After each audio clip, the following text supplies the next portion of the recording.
Hello viewers, स्वागत है आप सभी का मेरे यूट्यूब चैनल स्कूल ट्यूशन गुरुजी में।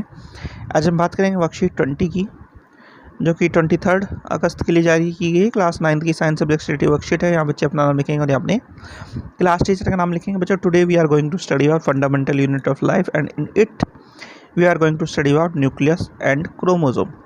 तो चलिए बच्चों, देखते हैं, जानते हैं, समझते हैं कि आज की वर्कशीट में आपके लिए क्या खास है और आज की वर्कशीट आपको क्या बताना चाहती है। तो बच्चों, आपने ध्यान दिया होगा, आप जब ऑनियन पील या चिक पील की स्लाइड बनाते हैं तो आपने देखा होगा उसमें डॉट डॉट बहुत सारे नज़र आते हैं, जैसे कि इस फिगर में दिखाए गए हैं।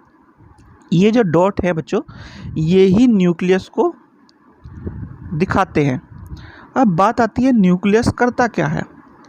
तो न्यूक्लियस जो है सेल मेम्ब्रेन से ढका हुआ एक ऐसा ऑर्गेनेली है या ऐसी चीज़ है जिसमें सारे के सारे कंट्रोलिंग फंक्शन होते हैं या ब्रेन होता है किसका, सेल का।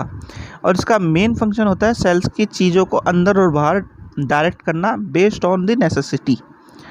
अगर उसमें कुछ ज़रूरत है तो ही अंदर चीज़ जाएगी, वरना नहीं जाएगी।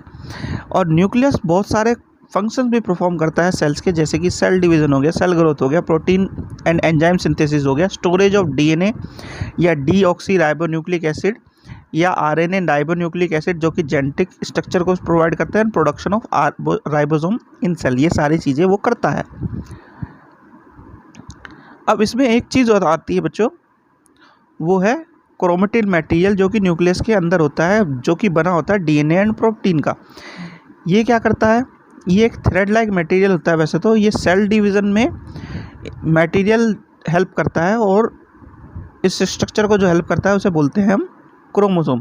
यानी कि क्रोमेटिन मटेरियल एक इस तरह का कॉइल्ड फॉर्म में होता है, लेकिन जब क्रोमोसोम होता है जो वो सिंगल हो जाता है। यानी कि सीधी भाषा में कहें तो एक कॉइल्ड स्ट्रक्चर हो और एक सिंगल तार जैसा स्ट्रक्चर हो या धागे जैसा स्ट्रक्चर हो। ठीक है बच्चों, अब बात आती है प्रोकैरियोटिक और यूकैरियोटिक न्यूक्लियस की। तो प्रोकैरियोटिक जो न्यूक्लियस होता है उसमें न्यूक्लियर रीजन में कोई भी मेम्ब्रेन नहीं होती, उसे सीधे न्यूक्लियोइड कहते हैं। जब हम बात करते हैं यूकैरियोटिक की, तो यूकैरियोटिक में एक वेल डिफाइंड न्यूक्लियस होता है। अब बात आती है क्रोमोसोम की। तो क्रोमोसोम जो होते हैं सेल के और एक सेल और ऑर्गेनिज्म में फिक्स होते हैं। जैसे कि अगर क्रोमोसोम ह्यूमन की बात करें तो ये 46 नंबर 23 इन पेयर होते हैं। ये फंक्शनल सेगमेंट ऑफ डीएनए होते हैं जो कि क्रोमेटिन पे होते हैं, और ये जीन कहलाते हैं बच्चों। क्रोमोसोम जो होते हैं वो इनहेरिटेंस की जो जितनी भी इंफॉर्मेशन होते हैं पेरेंट से नेक्स्ट जनरेशन में ले जाने के काम करते हैं। अब बात कर लेते हैं क्वेश्चन आंसर की बच्चों।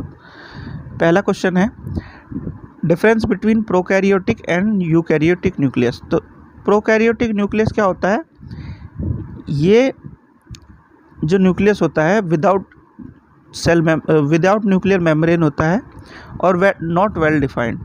ठीक है, वेल डिफाइंड नहीं होता है। जबकि यूकैरियोटिक होता है, इसमें क्या होता है, एक न्यूक्लियर मेम्ब्रेन होती है और ये वेल डिफाइंड होता है बच्चों। ठीक है, फिर है write the full form of DNA and RNA, where is DNA found in cell.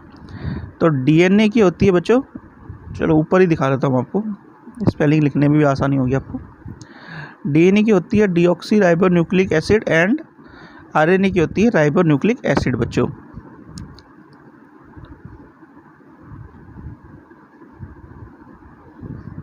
और ये कहाँ मिलता है बच्चों, ये न्यूक्लियस में मिलता है। ठीक है, फिर है what is the number of chromosome in human beings, what are genes and where are they located. तो नंबर ऑफ क्रोमोसोम कहे तो 46 नंबर में है, 23 पेयर में है।